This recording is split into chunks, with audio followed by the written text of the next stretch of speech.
Hello, how you doing? Dave Fennoy here. Another Wednesday, another Ask Dave Fennoy Anything. Hope you're doing okay on this Wednesday. Hope you've had a great start to your week. You know, you got to go up the hill to Wednesday, and then we come down the hill into another weekend. And it's been a busy week for me, thankfully. And I don't know how the rest of you feel, but no matter where I've been in my career, some days are more busy than others. Your career takes a trip up, and you're just doing so much and making so much money, and then there's a little slip down, and you wonder, gee, did they lose my number or what? Um, the ebb and flow, of your career. Just I'm saying that so that you know, no matter how well you're doing right now, there are going to be some challenges for you at some point. Also, no matter how it seems like, gosh, nobody's going to hire me. I'm not booking anything. Keep knocking on the doors, and it will come. All right, little couple of notes here. These Ask Dave Fennoy Anythings live on YouTube. Right afterwards, I push a button, and most of them go right there without any other problem. And my YouTube channel is Dave Fennoy Voiceover Training. And for those of you who are at the beginning of your career or not feeling like you are fully in it yet and trying to do a lot of training, visit the site. You can go back and hear me and some of my guests, and not just my site, but a lot of other voiceover coaches have free YouTube channels with lots of information if you are just beginning. I always recommend getting as much information for free as you can before you start paying people money for a couple of reasons. One, you begin to learn what the jargon is. You begin to get a concept of what's being said. Sometimes if you just jump right in and you don't know exactly what people are talking about, and maybe you're a little too prideful to raise your hand and ask, you can come away not getting nearly as much as you want to get. But if you spend that time before you spend your money, you'll get a little bit ahead of the game. Going to say hello to some people. Victor Singleton, first one on tonight. Tom Beveridge, how you doing, man? Sean Burton, good to see you. Hamrack, Ronald, what's going on? Valencia Staten Dobson, good to see you. Nikki Mo, what's going on? Bill, hey, Bill, my neighbor down the street. Pamela Antoine, good to see you. And Amanda and Charity. And anyway, it's just me tonight. So if you've got some questions, especially if they're very Dave Fennoy specific questions, and what is a Dave Fennoy specific question? Because I try to avoid questions about parts I played and things like how I felt about doing this character or that character. It's really all about voiceover and how I can help you or bring on people who can help you move your career further. How we can help you move your artistry further. Theo, what's going on? Isabel, happy Wednesday, happy Wednesday, happy Wednesday. I'm going to talk a little bit about my teaching and the kinds of things I see in some of my students. Let's start with one category, a thing that a lot of us have done. I did it myself when I first started. It's being what I call a word manipulator. And what I mean by a word manipulator is that you're not using your natural song of voice. You have decided to create a song to give the words meaning. So instead of you just picking up the page and you're reading in your voice, in your rhythm, taking breaths when you need to, just as you would when you're actually speaking, suddenly you are doing a thing like this, where you're trying to say, I'm going to make this special by talking like this. And if only you would do this, such and such and such and such. And if you're new in the game, you may feel like, wow, I've got it now. I've learned how to manipulate these words to make a nice little melody and give it a nice little flow. But anybody that's been in the business for a long time, and especially people in casting, the first thing they think is, rank amateur, he'll never or she'll never work. So I'm going to suggest again, find out who you really are. You know how you listen to other voice actors and you learn from their phrasing, their rhythm? Well, do that with yourself. Record yourself in ordinary situations. You're talking with your loved ones, you're talking with your friends. It may be a one-way conversation. You're on the phone talking business with somebody or whatever it is. Record yourself.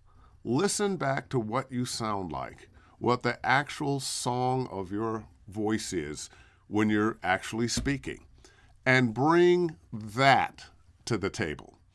And I'll get back to some other things in a minute, but I really want to answer your questions, not just drone on and on and on. So I'm going to look here. Oh, hello to a few other people. Assad, good to see you. Good to see you, Assad. And Thomas, so glad you are there. Thomas was having some health problems there. And anybody who knows how Tim Tippett is doing, let me know. Mark Preston, keep the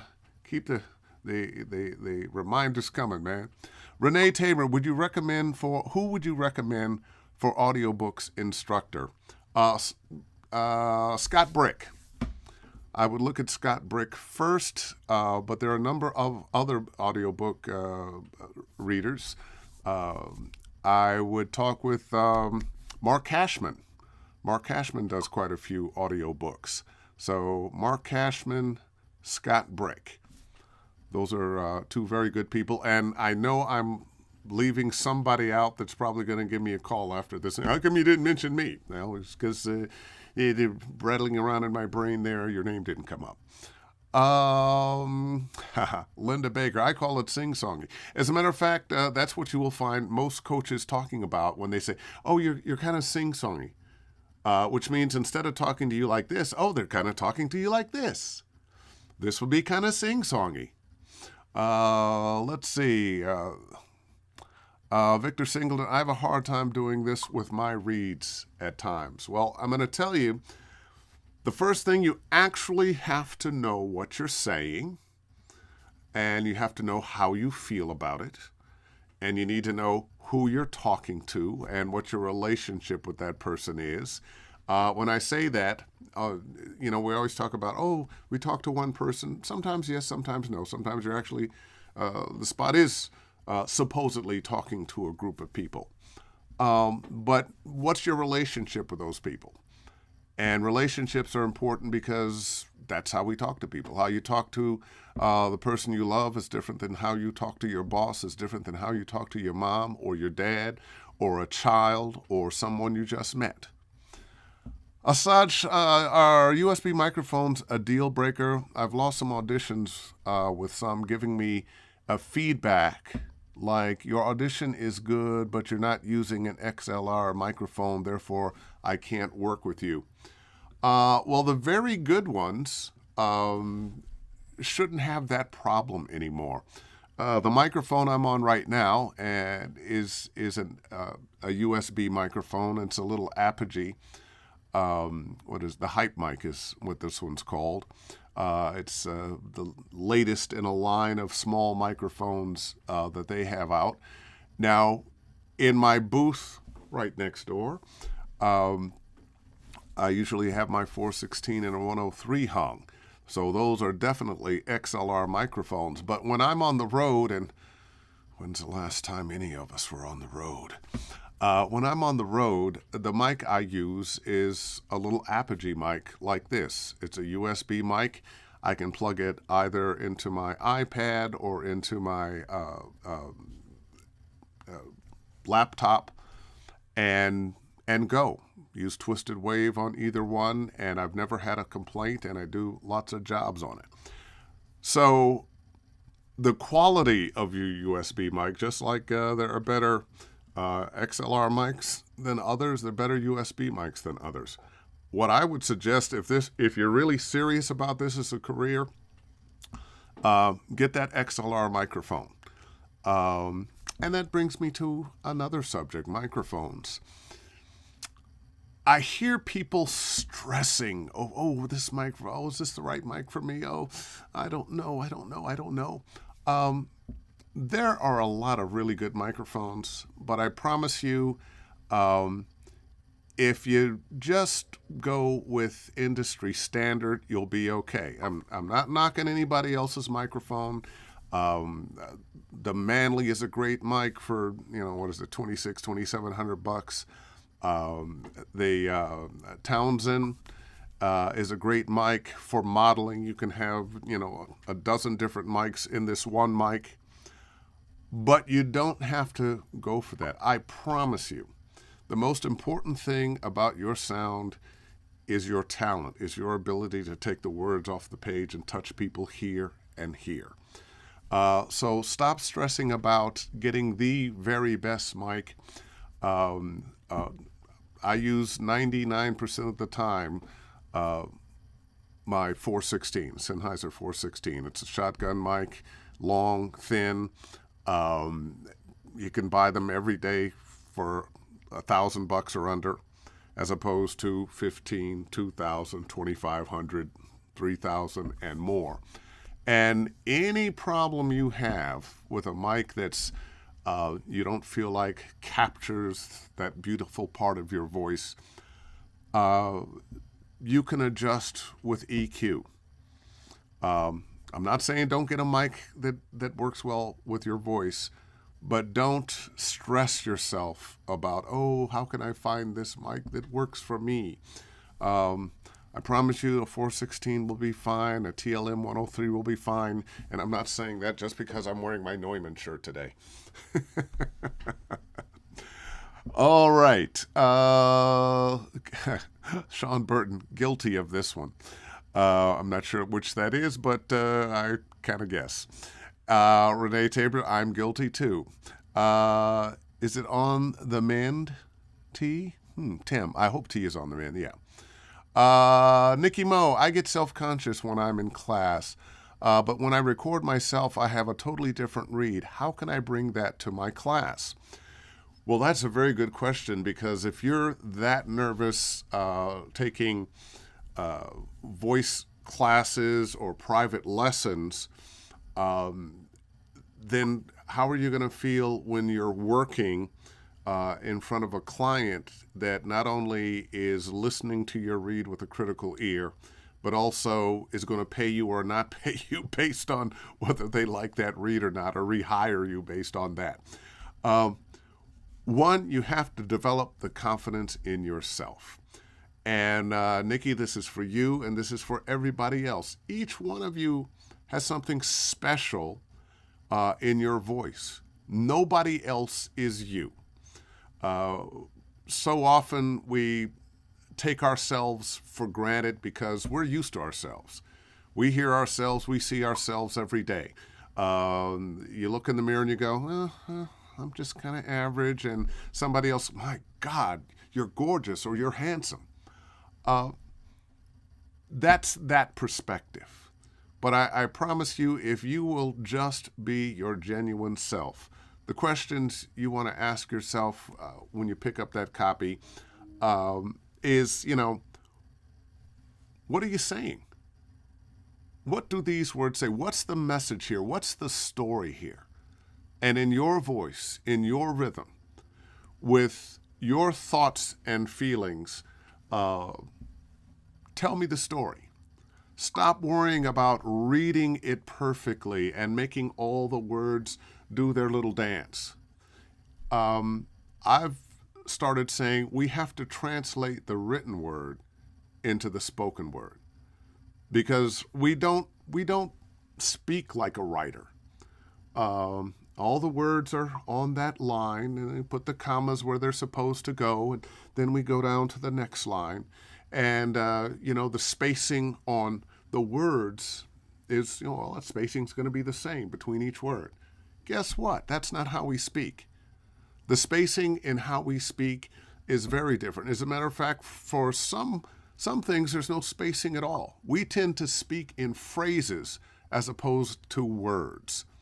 So, I would say stop reading the individual words, read the phrases, glide over the words. And the less you're trying to do with the words, the more you're able to do something with the words because you're not pushing all the words. So that one that you really need to push, now you can. And it's the difference between me talking to you like this, where I'm trying to hit each and every word, and this would sound very reedy, as opposed to I'm talking to you like this, and now I'm not hitting every word. This sounds like Dave Fennoy just talking to you. Amanda Brandt, who would you recommend for a medical narration coach? You know, that's a good question, and I don't know off the top of my head. There are some good people out there. What I would do would kind of Google in medical narration coaches. I know there's some people out there, but I am not aware of who they are, and I wouldn't want to just pop up a name that I think might do it. Let's see. Michael Glover, good to see you, Dave, for the second time today. I'm in the middle of watching a movie you are in, Hollow Point. Oh, my goodness. Damn, you already died in the beginning. Yeah, I did. First scene. LOS, yes, I'm having a very dry spell in VO at the moment. I am hungry but not desperate. To all of us, never stop. Absolutely. And Michael, you have to realize you have something very special, something very unique. Just keep doing that. Just keep getting up to bat. And people are going to gravitate you. And you know, you're probably what your career will do is this: up and then kind of taper off for a minute, or plateau and then up and plateau and then up and plateau. And this has nothing to do with what you just said, but I'm reminded of something Don LaFontaine said to me many years ago, and a number of other people said there are 5 stages in a voiceover career. And I'll use my name for this. He used his. It says, who's Dave Fennoy? And the second stage is, get me Dave Fennoy. Third stage is, get me Dave Fennoy at any price. The fourth stage is, get me a younger Dave Fennoy. And the final stage is, who's Dave Fennoy? So I'm sure you're getting into that get me Michael Glover stage, and you have a few more stages to go. Lonnie Manella, fantastic voice actress and director. How you doing? With all due respect, sometimes people who are tone deaf have a tougher time hearing their own voice pitches, tone, etc. You know what? I agree with that. You have a hard time hearing your pitches, but you feel what you're saying. You feel what you're saying. You can follow the rhythm of what you're saying. You can hear that you're not doing a song or doing a song. Renee Tabor, Dave, I thought you created the term sing-song just for me. No. Believe me, when I started in this business, I got that too. You know, you're kind of doing that sing-song thing. I remember when I was in radio, and one of the worst and best things you can be before getting into voiceover is a DJ.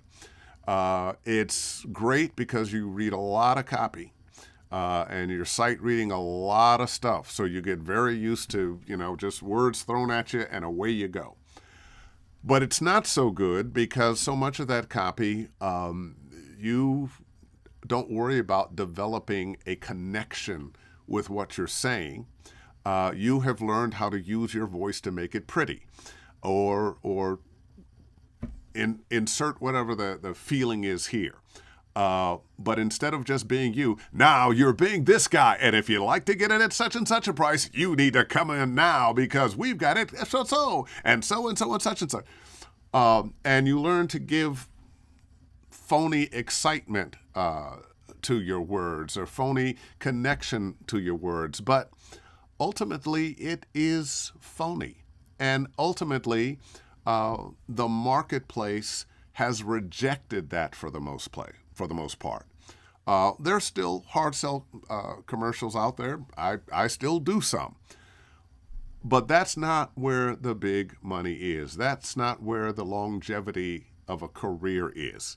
The longevity of a career is being able to touch people here and here.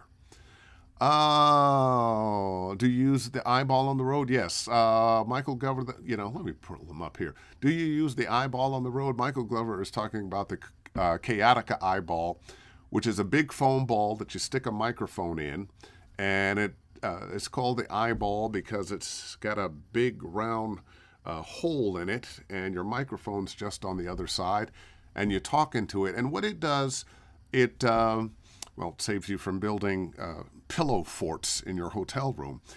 What it does, it blocks out all the sound bounce in a room so you don't get echo. If you're in your hotel room and you got to do some work, you don't build a pillow fort or something, man, it's going to be bouncing sound. Which is why we have to have sound deadening in our studios.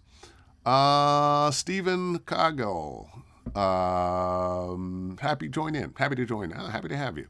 Victor Singleton, what do you use for a travel interface? Actually, when I was on the road, I wasn't using a travel interface because I was using this Apogee mic that is a USB mic. It can go right into your computer or right into your iPad. I didn't use an interface. I was using Twisted Wave to record with, and Twisted Wave has equalizers and compressors and whatnot, and I could just do what I needed to do with it afterwards. And there's Janessa A. Morgan. Good evening. Casey Christian, let's see, what do you have to say? Hi, Dave. Beautiful to see you and hear you, my friend. It's been a while, sending lots of love your way. And I just knew you had a question, but no. But that was very nice. Sean Burton. Love the robe there on your picture. When doing an audition today, I had to end it early due to my throat feeling strained, even though I did some good voice exercises before recording. Is it just with more experience you have the voice muscles are stretched, or are there better techniques to use while recording? Well, one, you gave me some information, but not enough. Was this a particularly loud audition that you were doing? I know sometimes if we're doing cartoons or video games, and even some commercials sometimes, we're pushing our voices, we're yelling. You might be playing a sportscaster doing something. And if that's the case, yeah, you can really strain your voice. Give you a couple things that I would recommend. One, when that happens, do a fake yawn. Just kind of... And if you're at home watching now on Facebook here, just try that for a minute and see what your voice sounds like, or what it feels like after the fact. It kind of realigns everything. Outside of that, I would say one of the things you want to do is rest. When you've had a tough gig, were you maybe watching a game of some kind and you'd been shouting the night before? Well, you might have a scratchy throat or some damage to your cords after that. One of the things I would suggest is, if you are into something that you shout at a lot, maybe start not doing that so much. Just pull down your celebration a little bit, and don't make it quite so loud, so that you have your voice left. Also, drink plenty and plenty and plenty of water. The things that work best for me, hot water, lemon, honey, and natural honey. Manuka honey I love, but even local honey that's not pasteurized has great stuff in it for your throat. And a singer friend of mine, Amy Keys, who's been singing behind Phil Collins and a bunch of other, Toto and a bunch of other groups, says one of the things she does is that concoction as a tea: hot water, lemon, honey, ginger, and Tabasco sauce. I'm going to have to try that one Gonna have to try that one. I don't know about the Tabasco sauce, but we'll see. We'll see. All right. Let's see. Rolling up for another question. This is concerning the Chaotica eyeball. The Altron PF8 is a very similar product, but instead of being a complete ball, it's like an octagon, and it costs a lot less money. They don't have advertising as good, but I haven't tried one, so I can't say from my personal experience that it is as good as, but it is a very similar product, and I would not be surprised, and it costs quite a bit less money. The Chaotica eyeball, as I recall, and you're going to hate me for this, but they always give them to me. I'm at a convention. Dave Fennoy, here, have one. Which I end up giving away, but I don't have any to give away right now, if that's what you're thinking.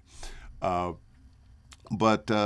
they cost $200, $250, something like that, for about 35 cents worth of foam. Anyway. What is a suggested editing software for a Mac? Thank you. Twisted Wave. And I say Twisted Wave because Twisted Wave is designed for voice actors. Twisted Wave is about $70. It might have gone up a little bit. I don't know. I have had it for a while. I have had it for a while. About $70 for your computer, about $10 for your iPhone and iPad. And it is designed for voice actors. All the things that you need to do as a voice actor, you can do with Twisted Wave. Yes, I have Pro Tools, and a lot of us have recording software and editing software that was designed for musicians to be able to record bands, orchestras, all kinds of instruments. Most of the time, 90% of the time, unless you are producing up a lot of things with sound effects, music, multiple voices, you don't need Pro Tools or any of the Logic or any of the other big programs. Twisted Wave will do the job, and it's very simple, and it's designed just for us. And there's no difference in the sound of any of the digital recording softwares. It's just digital. They all sound the same. All right, Linda Baker. I am new and wondering if I should go ahead and learn Twisted Wave or give the software a try that came with my Pro Solus interface. I am not familiar with Pro Solus. Twisted Wave is very, very, very easy. I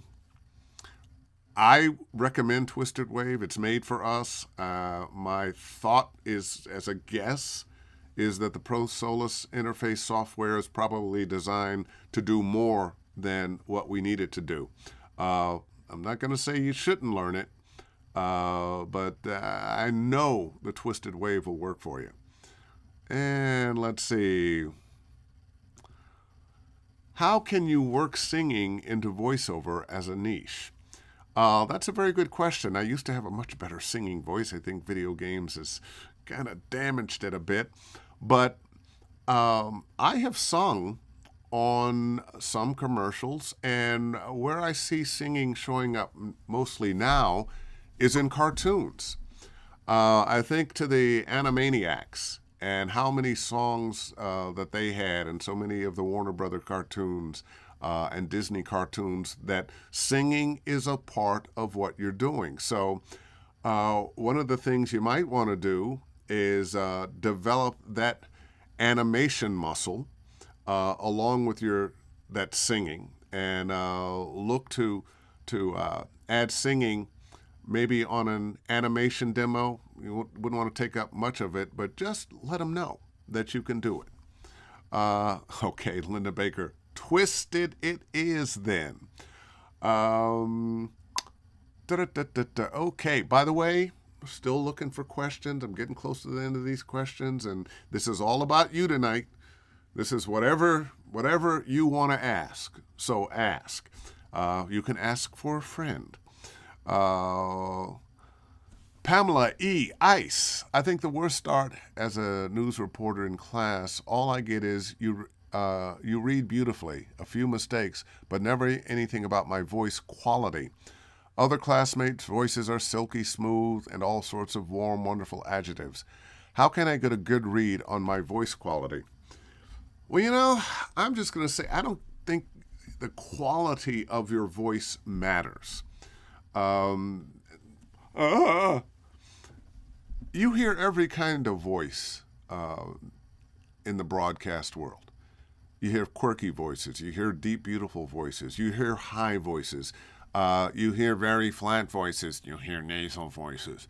You hear deep, mellifluous voices. Whatever you can think of, those voices are out there. It's not about what your voice sounds like. It's not about the beauty of your voice. It's, do you connect here and here? If you've got a teacher that their comment is only you read beautifully, or other people's voices are silky and smooth, if that's the limit of the comments they're making, this is not a good teacher, because it really isn't about that. That's the gift that God gave you. What a good voiceover coach helps you do is learn to use your instrument to connect to people here and here, to bring out a read that is real, believable, human, or in case of some video games and cartoons, not human, but human. So my question for you would be, who are you taking classes with that their only comments seem to be, or maybe I'm getting this wrong, but it seems like you're saying their comments are about the quality of other people's voices, not the quality of the read. Because the next time you're listening to the radio and the commercials come on, or you're watching TV and the commercials come on, just listen to the variety of types of voices that are bringing the messages to you. You hear some of everything. It's not about a voice sounding wonderful. You hear a Morgan Freeman, he's got such a wonderful voice, and he does. But it's not his wonderful voice that you really are responding to. You think you are because you hear it and it is beautiful. What you're really responding to is his way of connecting with you, of connecting with the things that he's saying and touching your head, touching your heart. I have said it a million times. The more beautiful your voice, the faster bad acting shows up, because we actually listen a little more closely to a beautiful voice. So that person that shows up that's been told, man, you got a really great voice. It's so deep, rich, and mellifluous. You should do voiceover, man. That guy that's been told that and comes to me, my answer is, well, maybe. Maybe you should, maybe you shouldn't. Can you act? Can you take somebody else's words and make them your own? Can you not listen to your voice while you're talking? Think about when you're just talking to people. Do you listen to your voice? No. You're thinking about what you're saying. You're thinking about the message. You're thinking about the reaction that person is having to what you're saying. You're not thinking about, I want to put my, I didn't sound real good there. Let me try it over here. No. No. You're just talking. You're being real with your thoughts. You're being real with your feelings. Do that. Stop listening to your voice. Pay attention to what you're saying, how you feel about the person you're talking to, or supposed to be talking to if they're not right there in front of you. How you feel about the message that you're delivering. Do you really believe what you're saying? Okay, Linda Baker, and once again, getting close on the keep the questions coming. Linda Baker, new McDonald's spot is a good example of what you are saying. McDonald's does a lot of spots, and I don't know which one you're talking about, because the McDonald's spots that I am on are several months old now, and probably not even running them anymore. But I'm not sure which spots those are. Why don't you drop a note further there, Linda, and tell me what the spots are? But speaking of McDonald's, McDonald's has been brilliant in their advertising for years. And the thing you notice about McDonald's, they advertise everything to everybody. They advertise to working moms. They advertise to busy dads. They advertise to kids going to school. They advertise to college kids. And they use every demographic. It's white, it's black, it's Latin, it's Asian. And they put you in real life situations all the time. They show you how McDonald's is a part of your life. Whether you eat at McDonald's or not, frankly, I'm not really a McDonald's guy. But I will do their commercials. I will take their money. Yes, the ba-da-da-da-da. And on the McDonald's commercials that I did, it's been some months now, but yeah, I did the ba-da-ba-ba-ba on them. And let's see. Pamela again, the comments are about quality and correctness. I get high marks on correctness. I hear you saying it's about head and heart. That's what I should worry about. Thanks for the in-depth feedback. Yeah, we all want to be good readers. We want to be able to read out loud well. We want to be good sight readers and be able to pick up a piece of copy and just go. I am less impressed with that, although it is kind of impressive. I'm less impressed with that than somebody who can go through the copy, make the mistakes a couple of times, and then really just share this information with me, tell me the story in their own voice, in their own rhythm. Sometimes, we have to pick up the pace. It's not necessarily really our rhythm, but, because there's 40 seconds worth of copy, you got to get into 30 seconds.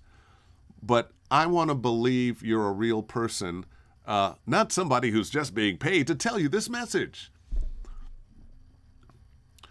Tom Beveridge, could you please describe how you prepare yourself before you record? Well, let's see. I wake up. I don't do a lot of exercises. Sometimes now I will do some mouth exercises. Just kind of get it going and take some deep breaths. Drink plenty of fluids. And then I will go. Lately, I've been doing, from time to time, some tongue twisters. Just to get the tongue and the mouth going. Because from time to time, when you have to speak faster than you really want to or really do, you want to be able to articulate without over-articulating. And when you're having a problem articulating, a lot of times what you end up doing is over-articulating. So doing the tongue twisters kind of helps me make it easier to say what I need to say. Victor Singleton, is it better to record yourself without headphones than listen to it after you're done? Well, you know what? I'm going to say that's going to be a personal choice. Because I wore headphones for years as a radio announcer and would listen to my voice. So when I first started getting into voiceover, the thing that I heard from, oh man, you have such a great voice. You should. So I was listening to myself in my headphones, and I was trying to make sure that I was in that beautiful, deep, wonderful part of my voice all the time. And the more I got into voiceover and continued taking classes and workshops, the more I heard from the people who really knew that, you know what, stop listening to yourself. You can go a certain distance just being a beautiful voice that has a particular stylized read. But if you want the whole enchilada, if you want to be able to do a wide variety of things, you're going to have to get control of you being you and just being able to speak to people, to be able to take the words off the page in your voice. So I stopped using headphones because it allows me to stop listening to myself. And I recommend, if you are a person who has been told, oh, you have such a beautiful voice, or you are listening and judging your read by how good your voice sounds, how much you're in the deep, beautiful part of your voice, take the headphones off. Take them off. Take them off. And get real with it and stop listening to yourself. All right. Miles Sands. Any videos regarding a closer look at your home studio? A voice actor looking to invest in a booth in the future.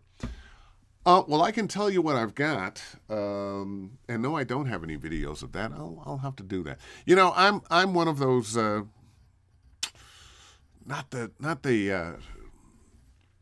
well, I'm organized, but I'm a little messy. There's papers and stuff on my desk here, and there's papers and notes to myself in the studio.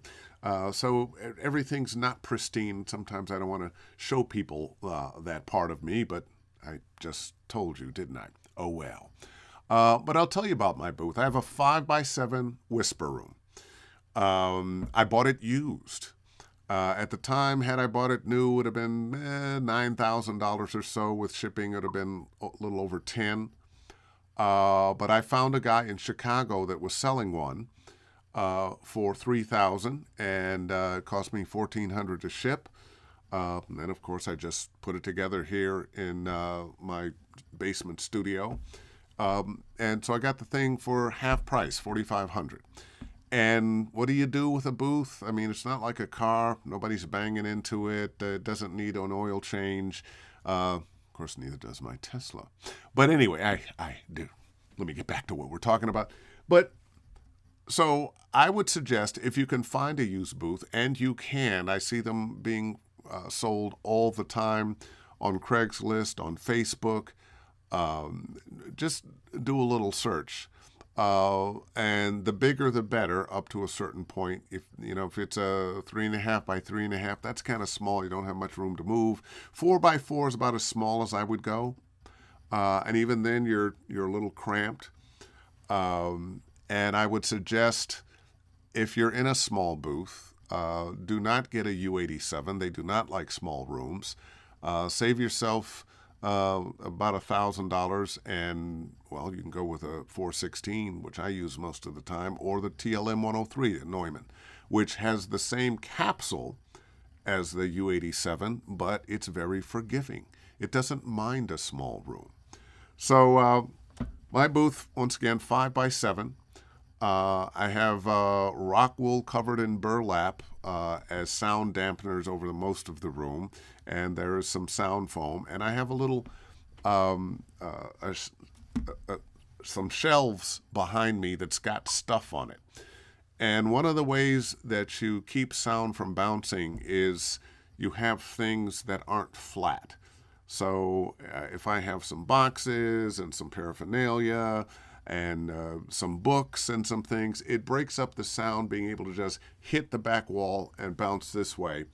And I got something back there I can grab a pin or look at this or look at that or whatever. But that's what my booth looks like. I'll take some pictures maybe for next time and do that. By the way, speaking of next time we meet, it will be in the middle of VO Atlanta.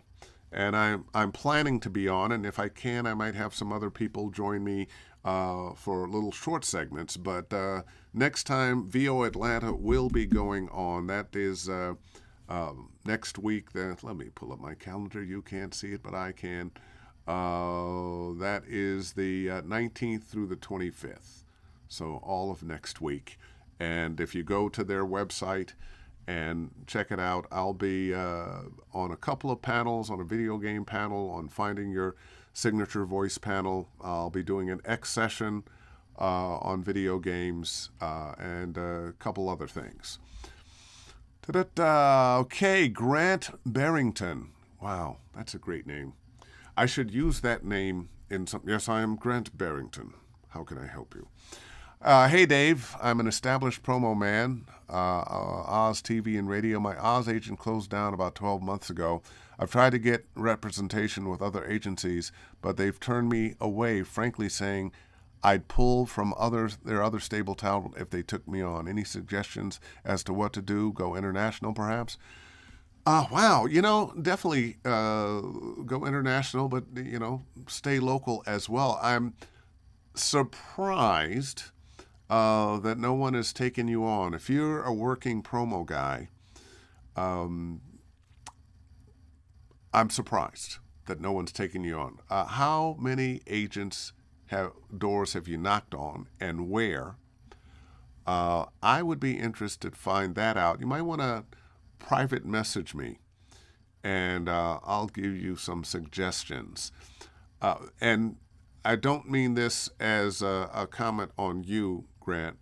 A lot of times agents will say when they're not really interested in you, when they don't think you're up to snuff with them, a lot of times they'll say things like, oh, well, we have somebody just like you. I don't know that that's the case. I haven't heard your demo. And if you are somebody who, well, you say you're established promo man, then somebody should be interested in you. Somebody should. And maybe you just haven't knocked on enough doors. All right, Michael Glover again. Looking to put a booth together. Check this out, my bedroom booth. Here's the video. Well, I'm not going to check it out right now, but I will. But I'm going to tell on you a little bit, Michael. You have tried a few different things. I remember you got in touch with me about a kind of half booth that was some kind of thing that you kind of stuck yourself in, and but it was very small. And I believe my comment was, I think you're going to be a little claustrophobic in that thing. And sure enough, you said you were a little claustrophobic. People are coming up with new products all the time. Some of them are going to be game changers. Most of them are not. You can set up a booth or a recording space without a booth. If you have a room that's fairly quiet, you can use the corner of a room with your microphone coming out of the corner with sound dampening in the corner so that you're talking into the sound dampening and the microphone. You might have to dampen something up overhead of you. You could use rock wool. You could use acoustic foam. You could use theater curtains. You don't necessarily have to spend the money for a booth if that room is quiet. But if you're going to spend money for a booth, my first recommendation would be see if you can find a good whisper room or a vocal booth that's been used, that somebody they thought they were going to be a great musician or a voice actor or whatever, or their studio closed down, and you can save your money on it. If I were doing it all again and going to spend money on a new booth, I'd probably go with studio bricks. Easier to put together, and they work great. And yes, I will check out the video when I have time. The interesting thing about booths right now is that I think anybody nowadays who wants to do this for a living is going to need to have a decent booth, a booth that you can record professionally from, or a space. Once again, it doesn't have to be a booth. You can record in a room if you've got the room treated so that sound isn't bouncing all over the place. And once again, you can be in a room that the full room isn't treated if you're talking into that corner. So you're not getting sound bouncing from there or from above you. Behind you, it's being trapped in your curtains or your rock wool or your foam.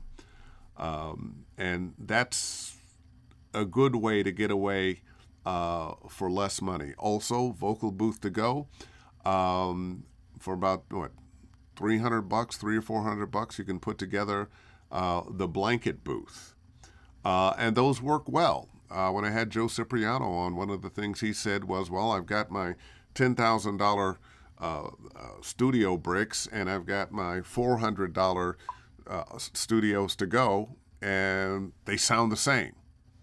And what you really want is the sound. Now, I say that with the caveat that the more professional you want to be, the more often you're going to have clients that may be on Zoom and be looking into your studio, the more professional you're going to want it to look. So even if you're going with studio vocal booth to go, you might want to cover some of that with some nice fabric that looks good, other than just the white looking blanket that looks kind of industrial and blah. Let's see. Theo, how you ever looked at have you ever looked at GIK Acoustics PB Portable Isolation Booth? I have not. I have no idea what it is. I'll take a look though sometime after this. Jatim, how you doing? What's going on? I see you there. And let's see. Oh, we're getting down.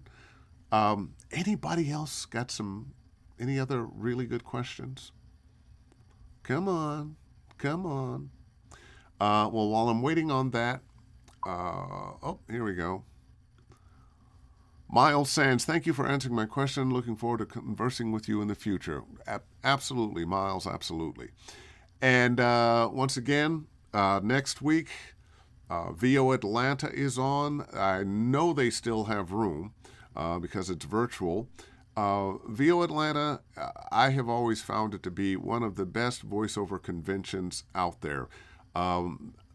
If you're looking at That's Voiceover, which happens in November, and VO Atlanta, they don't get any better. They're a little different. That's Voiceover is one day jam-packed with information. VO Atlanta stretches it out over the course of a week. And you'll get a lot more time to spend talking to people, taking different kinds of classes and X sessions and sitting in on panels. And the best of the best in the industry is there, and the complete industry. Voiceover is... there are a lot more opportunities in voiceover now than there ever have been. I say they're broken up into two areas, what I call the high profile and not so high profile, but guess what? They both pay, and that money spends. So the high profile, the things we usually think about, TV promos, commercials on radio and television, cartoons on television, video games, narration that's showing up on television, announcements for award shows and television shows, that kind of thing. But, as somebody mentioned, gee, do you know a good medical narration coach? Which I don't. I might know them and not know that they are. But medical narration, corporate narr, explainer videos, audiobooks. There are so many opportunities outside of what we're going to see and hear on television now that are great opportunities. And people are going to have fantastic careers doing those kinds of things that no one's going to hear them on television, going to hear them on the radio. But they're still making a living, still taking care of their kids, sending their kids to school, buying clothes for them, putting food in their bellies, and paying their rent and mortgages. Let's see, J. Horace Black, how do you approach copy that has 6 to 9 descriptors in the specs? Do you pick just 3 to go into your read, or what? Pay attention to what all those descriptors are. Sometimes you're going to find that they are diametrically opposed to one another because all too often those descriptors have been written by a committee. And this person wants their ideas in, and that person wants their ideas in. So you have to decide, what are they really saying? Trust your own instinct. One of the things anybody that's been in this business for a while will tell you is that you will see auditions that come in that are very specific about what they want. So guess what? They get a bunch of commercials, a bunch of auditions from people, and everybody's trying to give them that. and then you hear it on the air 2 weeks later, and it's something that is completely different than what they were asking for. Well, guess what? That person decided, you know what? I think it should be like this. I'm going to trust my instincts and give them what I think it needs, and I'm going to be truthful in my read, and that's who they hired. It has worked for and against me from time to time. That time I just, I know exactly what they want. I've got this. Do it and nothing. And then sometimes, I'm not feeling the way they're feeling about this. Let me do blah, blah, blah, blah, blah. And book it. Trust your instincts, Jay. How do you think it should sound? What do you think the feel of it should be? Go with that. Sarah Tyndall, is it ever appropriate to send a game character sample to studios requesting, or is it all in the coffin? I'm not sure I understand it. If you haven't been able to do a demo yet, but people want things. Oh, I see what you're saying. You don't have a demo, but you'd still like to get in touch with game developers to let them know that you can do something. I wouldn't say it wouldn't work. It's thinking a little bit out of the box. But what I would spend my time right now, Sarah, doing is getting that demo together. And once you have that demo together, now you can send that demo in a short note to all those people that you want to talk to, all those people that you want to hire you. If you are able to get auditions from them through a note, great, but chances are the communication will go like, "Hi, I'm Sarah Tyndall. I'm a voiceover actor. I love your games. Congratulations on the success of such and such a game. I just want you to know I'm a voice actor. Here's my email address. I would love to audition for you sometime." And they're going to go, yeah, let's check her out. Wait a minute, there's no demo on her website. Why'd she send us a letter? I don't know. Well, I'll try to remember to send her something. Get that demo done. Okay. Michael Glover, I love this, says a good medical narration coach is J. Michael Collins. Great. Good to know. Sean Burton, this might be a tough or sensitive question, and sorry. Well, let's see. Let's put it up there for everybody to see what's so sensitive.